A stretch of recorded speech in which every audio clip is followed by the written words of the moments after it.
Okay, just to make a note, because I didn't mention it in the prior. After watching the next lecture, it might be helpful to go back and solve for what's called consumer and producer surplus, which is something you have no idea of what is right now, but you will have quite a good idea after lecture 5. All right, so let's bring over a Microsoft Word document. Let's go ahead and solve this as a class. And by as a class, I mean me, me solving it here and you guys watching along. Hopefully you've solved it. All right, so we have QD equals 1600. Oh, just to clarify, to get to that menu that I just had, like the little thing there, I just do Alt equals. Alternatively, you can go to insert equation, and then you'll get the same thing. Okay, and then you can use the little underscore to get those like Q sub D. But you don't have to do that. This is a George thing because this is something that I've used quite a lot as I make like your lecture notes and stuff. All right, let me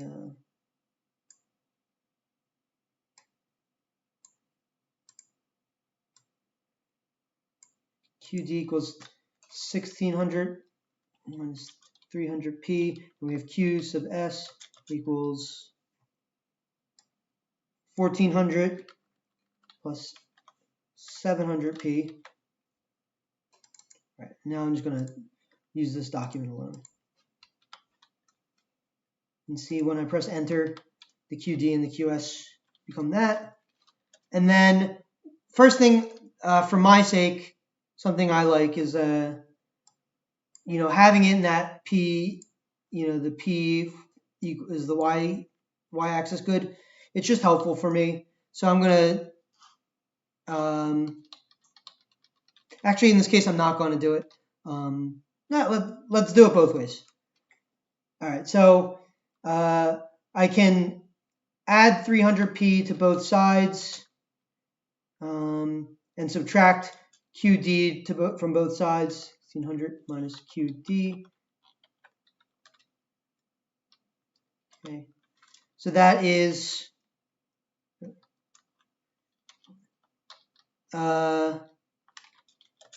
same. Now I'm going to divide by. So that is P, having P on one side. Now I'm going to divide both sides by 300. So 1600 divided by 300. Sorry. And if you don't understand this like little frac thing, that's fine. But it's just a way to get the numerator and the denominator there. And then I'm going to do this. Like I don't expect people to be using the equation editor the way that I do. Okay, so this is the alternative form of P and Q. So this is the same equation, just represented in the way that economists will typically represent. But however, so you can do this step. However, even though I said that this is the way that it's usually done, I realize in hindsight that this right here is a way cleaner system of linear equations. It's way easier to solve. So I'm just going to leave it like this.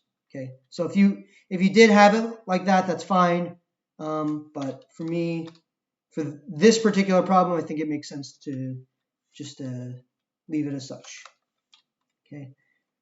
It's a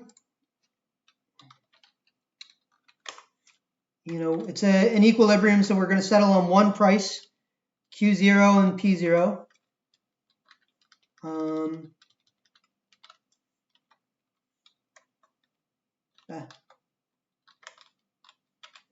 So I'm replacing the variables P0 and Q0 here, because we now we can solve for this system of equations, because we know that at equilibrium, P is going to be P0 and Q is going to be Q0, whether it's supply or demand. Okay. So let me write that step out there. At equilibrium, I don't know why it's doing this. At equilibrium, P equals P 0 and Q S equals Q 0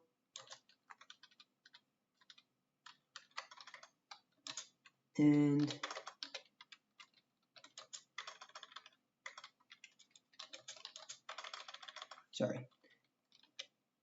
and Q D equals Q 0. Okay, so at equilibrium, everything's equal to P0 and Q0. So now we have one system of linear equations. So Q sub 0 equals 1600. So I'm just rewriting the first step to get rid of the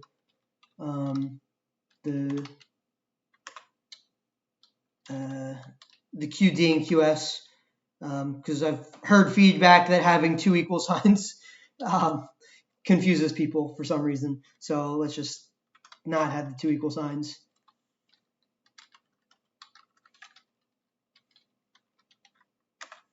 All right. So this is our system.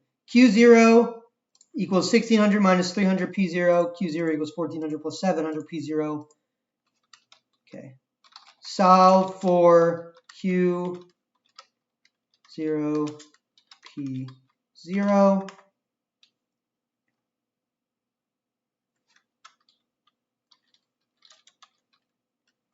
So I'm going to want to let's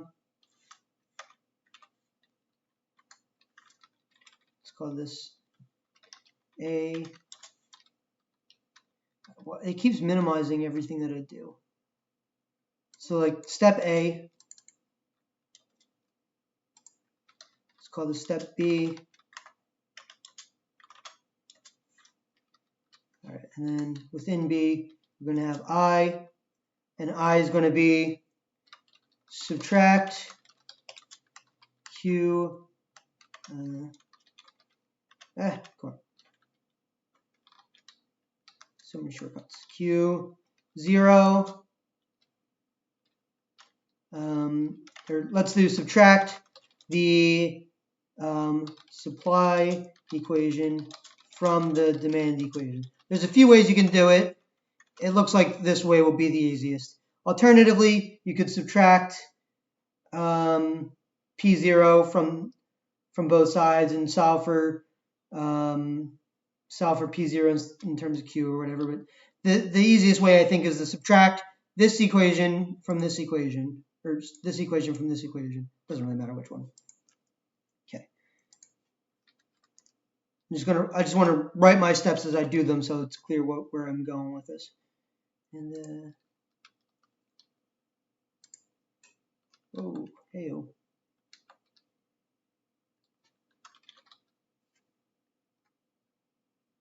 I don't know why it's so off center.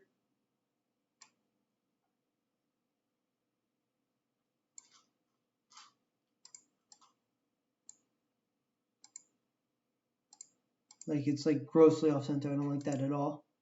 There we go. That's better. So let's have everything right aligned. This is an OCD moment right here. Oh, that's even worse. Why is it doing that? I do not like that at all.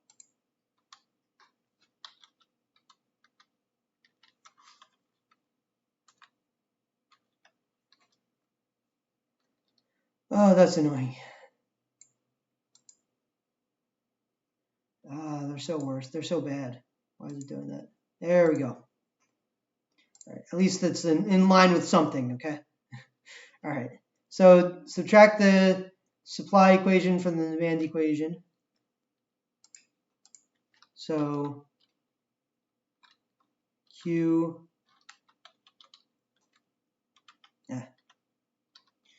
Q0 minus Q0 equals 1600 minus 300 P minus 1400 plus 700 P. Okay.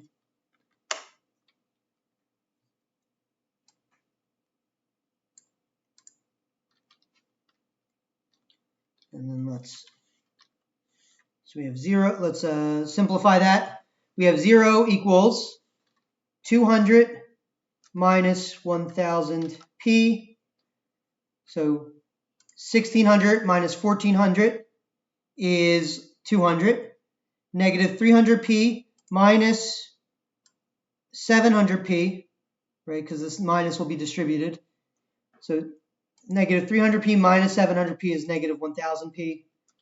All right, so now I'm going to bring 1000p over to the other side, equals 200. And then we have divide both sides by p. So p equals 0.2 or 1/5. All right.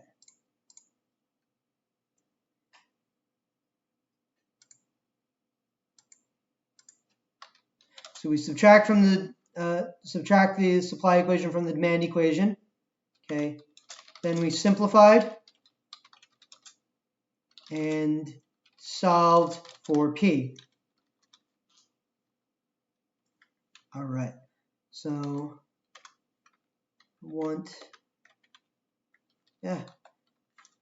I hate how Microsoft does like this auto formatting stuff. It's mad annoying. So let's see if I can steal this bullet point here. All right, cool. It's restarted at 1. That's not what I want. Continue numbering. There we go. All right. So we have p equals 0.2. Now we can plug p equals 0.2 into the supply equation or demand equation or both and see what the equilibrium quantity Q0 is. And where I have P, it should really be P0. So let me correct that right here.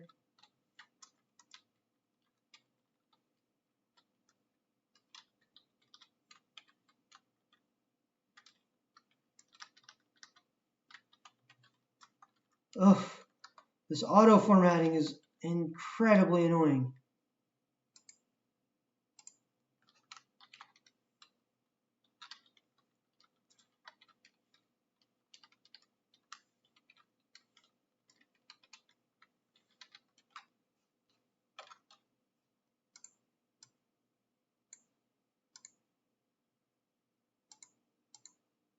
There we go. All right. So if we're looking at the demand equation, so we want to plug in P0 into the demand equation.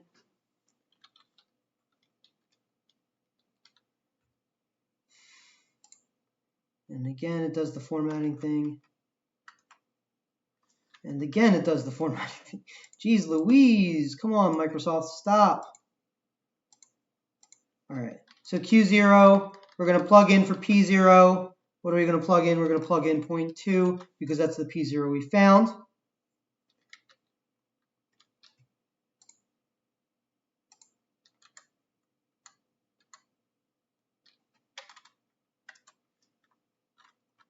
Ugh, please stop, Microsoft. All right, so that'll be 1600 minus 60, and that's going to be 1540. Okay.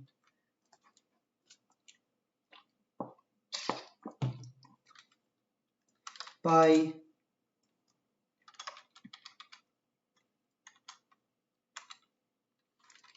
that helped nothing.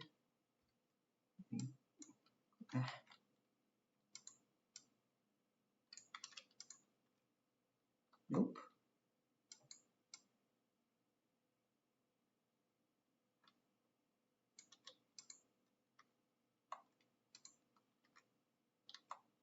Sorry, I'm just trying to grab this numbering here so that I can continue with it.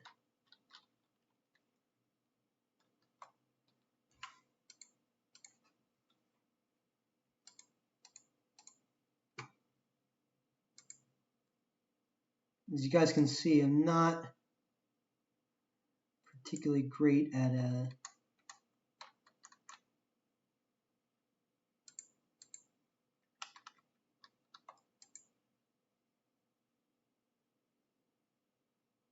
Microsoft Word.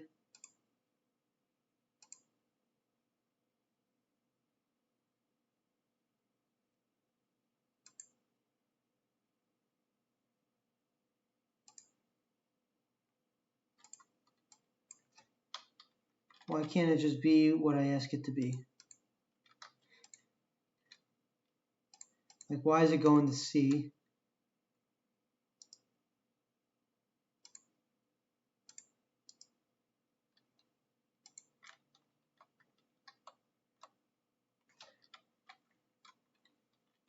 I hate Microsoft. Put another John in the jukebox, baby. Just 1 minute, guys. Please bear with me. I'm sorry about the technical issues.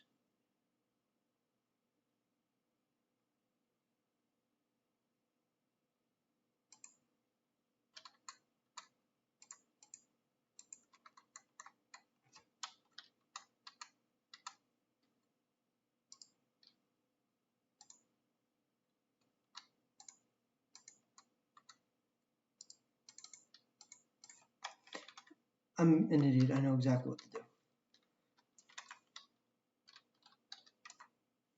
Nope, that didn't work either.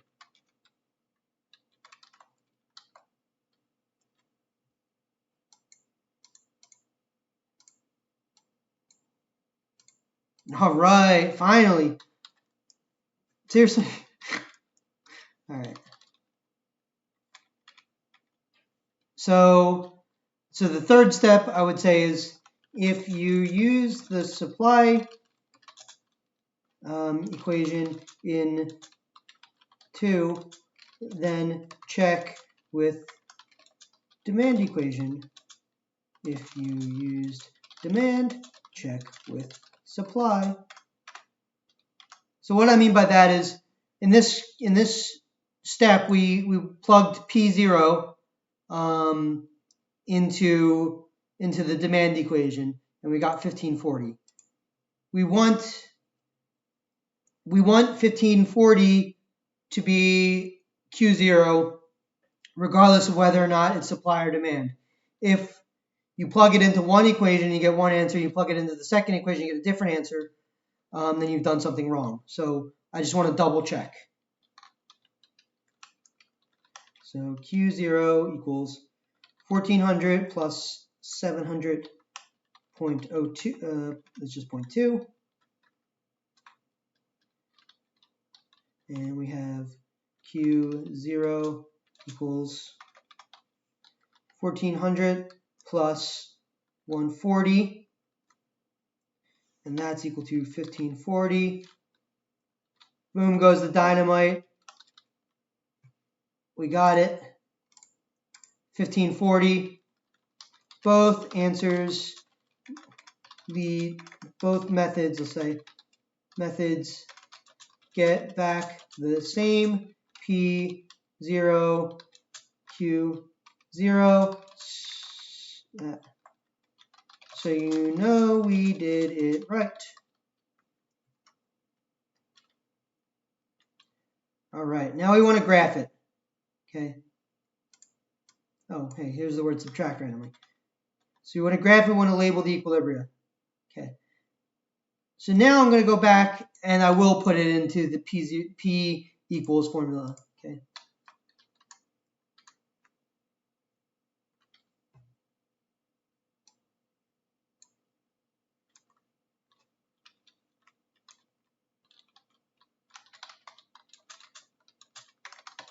We call that slope-intercept form. Y equals mx plus b, where m is the slope, b is the intercept. Okay. Since p is on the y-axis, we want the equations to look like P equals MQ plus B. Okay. And that's more about preference than anything else.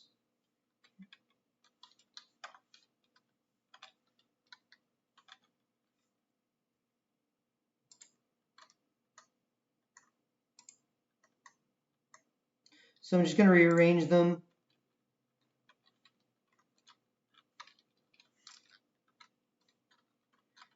And I'm getting rid of the P0, Q0 because we're plotting the whole supply and demand equation, not just supply and demand at equilibrium.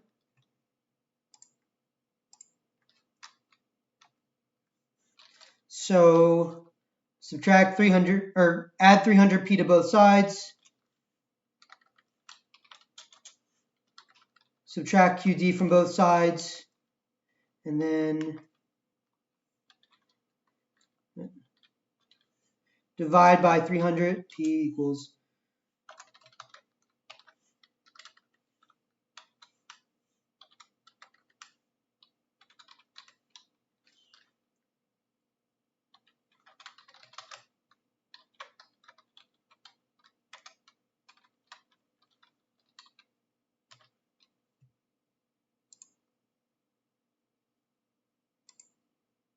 so that is your demand equation.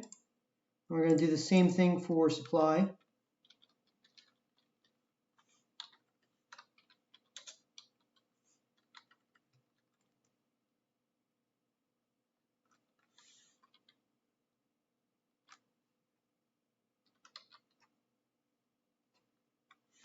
Sorry, this should be negative 700 because we're subtracting 700 from both sides. Or it'll be easier like this. Subtract 1400 from both sides. It's all the same regardless of what you're doing.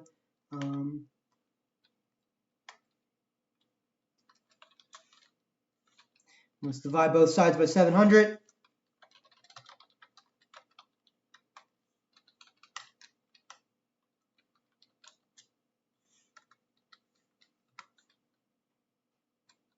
All right. So these are the slope-intercept forms. This guy and this guy. Let's see if we can graph them side by side. Insert. So I'm going to do a drawing toolbar. That looks like it's not going to be side by side. That's all right.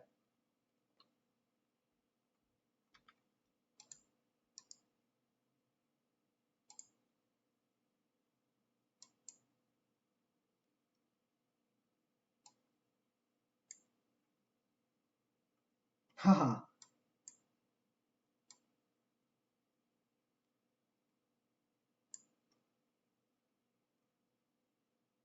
Perfect. I want it right here.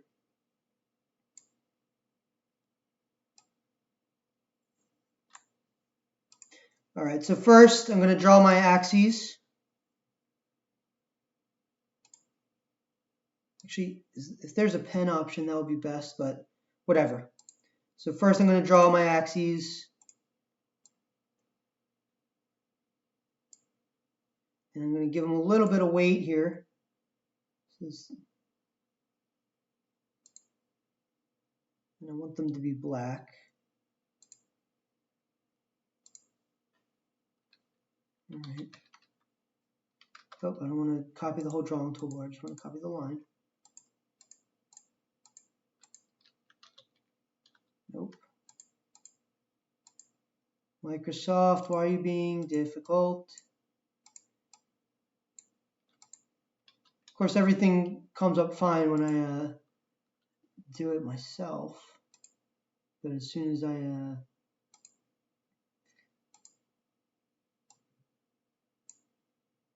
I do it for her class, it's terrible.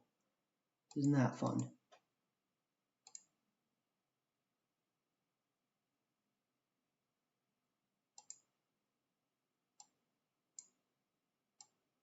All right, so these are my axes. Just want to straighten them out a little bit. All right. So next up, I need to label things.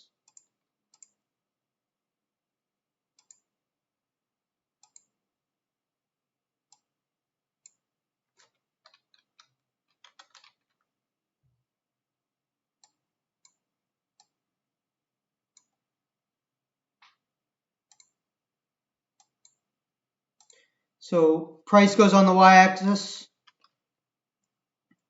quantity goes on the x, always.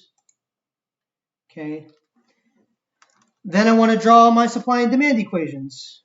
Okay. So let's draw another line. Right. So I'm going to draw. It looks like I had demand first. So let's draw demand first. First of all, is demand sloping upwards or downwards? Demand always slopes downwards. Okay. You can see that because the slope here is negative. Negative 1 over 300 QD. Okay. So it's going to look something like this. I'm going to give it a little bit more weight again so that you can see it if you're following along. And then I'm going to label it so that you know what it is. D for demand. And then let's make supply. Let's make it red.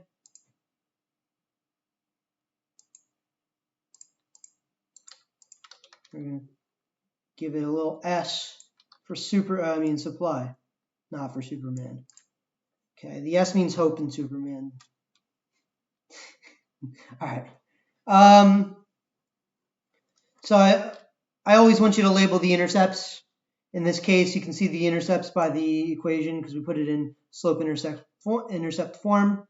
So the slope is going to be negative 1 over 300 for the demand equation, and for the supply equation, it's going to be 1 over 700. And the intercept is going to be 16 over 300 for demand and negative 2 for supply. So this should actually start negative.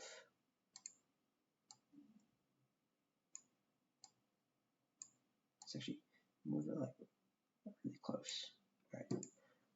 So your graph will look something like this. I don't know the actual, what the actual slopes, if we plotted them, how steep they'd be, because I really don't care. It's not really, the point of the exercise isn't to have the most accurate graphical representation. It's to make it so that you know what the graphical representation looks like. Okay, so 16 over 300, or 16 thirds, is going to be your y-intercept, and then it's going to decrease at a rate of negative 1 over 300. So it should be really flat, actually. And then your x-intercept is actually not pictured here because you can't have negative prices. So I'm just going to actually make a note of that. Or sorry, it's not your x-intercept. Your y-intercept for supply, not your x-intercept. Be careful. Be careful, like I should have been before I spoke. Okay. Y-intercept for supply, not shown because you can't have negative prices. Technically speaking, you can have negative prices, but it doesn't really make a whole lot of sense in the real world. But in theory, you can, but I'm not going to give that to you.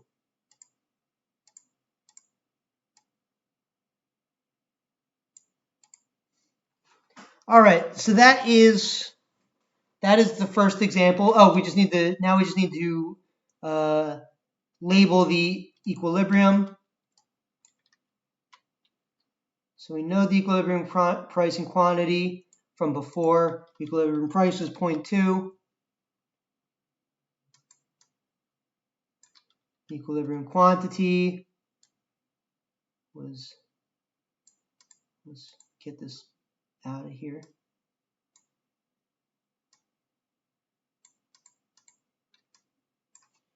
$15.40.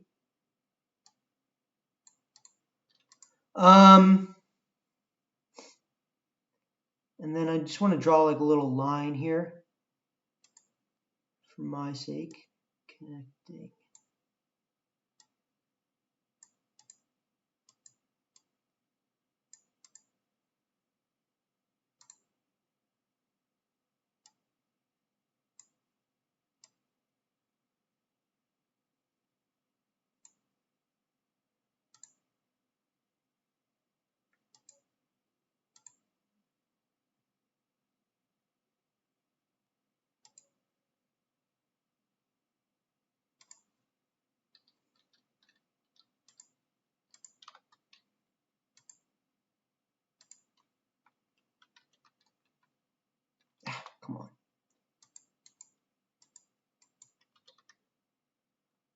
is it copying the whole thing? I just want to copy one aspect of it.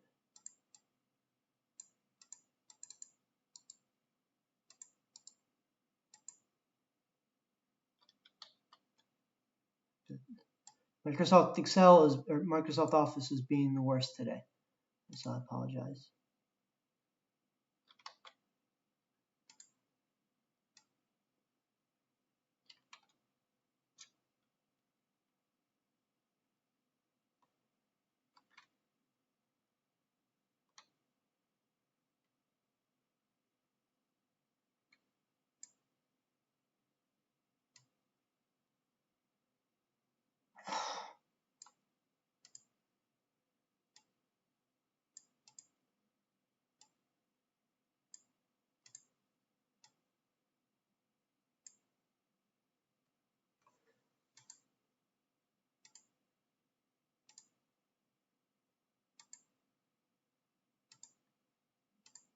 And then I just want to give it the dashes so that you don't confuse it with one of the actual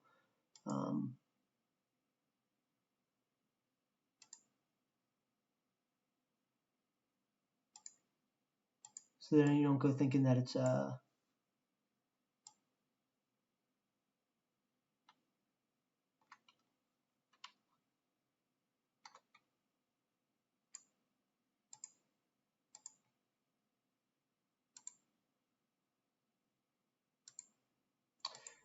so that you know it's just labeling a point and that it's not its own separate line.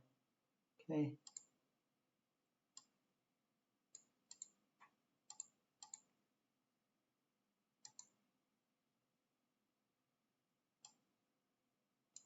There we go. So that looks pretty good to me. The last thing I want to include is just Q0.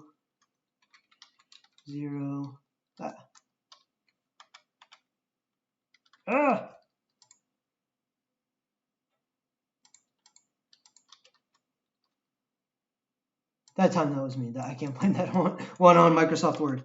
Q0 P0.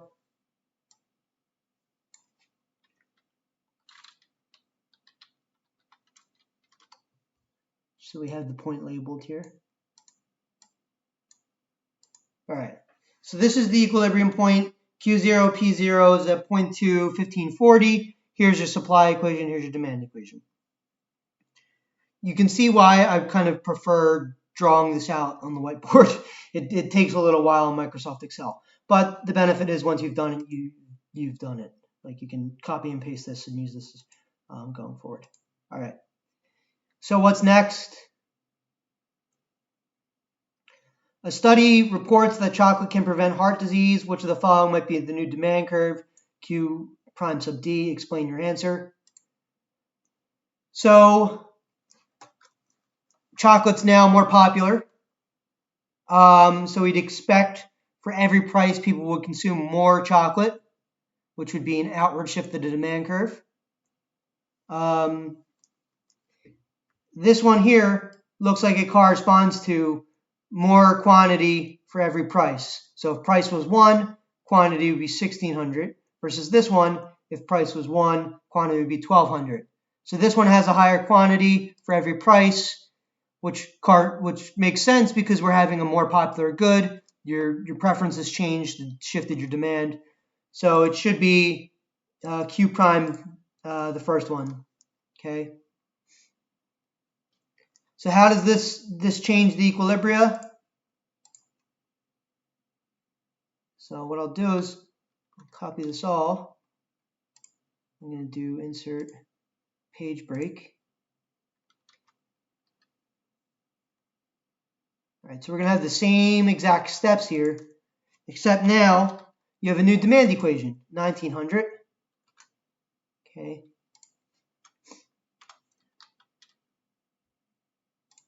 So you can go in, you can change all your steps. So this now changes to 500.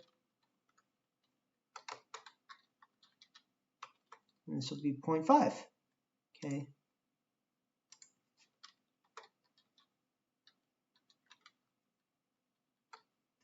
So this will be 1900. It'll be 1900 here, and it'll be 1900 here, and then 0.5. So 0.5 times 300 is 150. So now it's 1750. Okay. So I kind of went a little fast. So I kind of want to slow it down a second. All I'm doing is I'm changing the demand equation because we said that there was a demand shift. Oh, sorry. There was a demand shift. Where did my Microsoft Word go? There's a demand shift. So demand should shift outwards because good became more popular. So instead of being here, it's now going to be like somewhere over here. All right. So I'm resolving the same steps with this new demand. All right. So this is just rewriting. So first we just replaced QD with Q sub 0 and P with P sub 0 and QS with Q sub 0. And then we subtracted both equations from each other. Okay. Whereas now this equation is 1900. So the supply hasn't changed, so it's still 1400. Okay. So 1900 minus 1400 is now 500. And then this is going to be the same, negative 300 minus 700. So that's 1,000. 1,000. You divide both sides by 1,000 now. 1,000 divided by 500 is 0.5. And then we go back, we plug it into the same equation. Okay. So we went in, we plugged in the new price, 0.5, into the demand equation. I'm wondering, should this be P sub 1? No? Okay. All right. So plug it back into the demand equation. We solve it. We get 1750. Now we need to plug it back into the supply equation. So we're just changing the new price and see if we get, because the supply equation hasn't changed, it's just the new price. See if we get back 1750. So 0.5 times 700 is 350. So yup, we get exactly the right answer, 1750. All right. So this should be 1900 now. So most of this is just repeating the same steps. And this is going to be the exact same thing. So what's changed?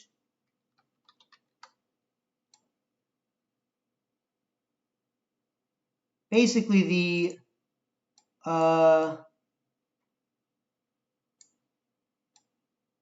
y-intercept has changed. Everything else is the same.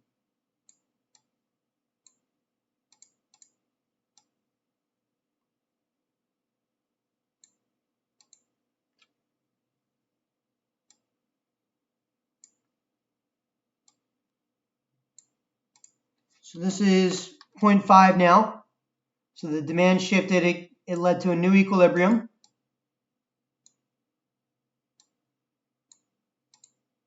This is 1750.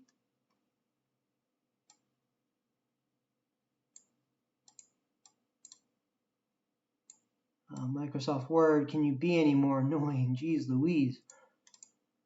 Okay. And I'm going to say this is D1 now for old demand. And then we got D2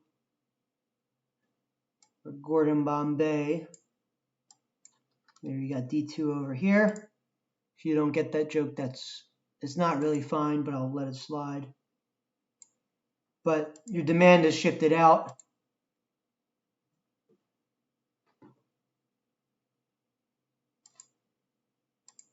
Because chocolates become more popular. Everything else is pretty much the same. I'm gonna keep the 19/3 is the new y-intercept. Okay. Let's keep that old one there too.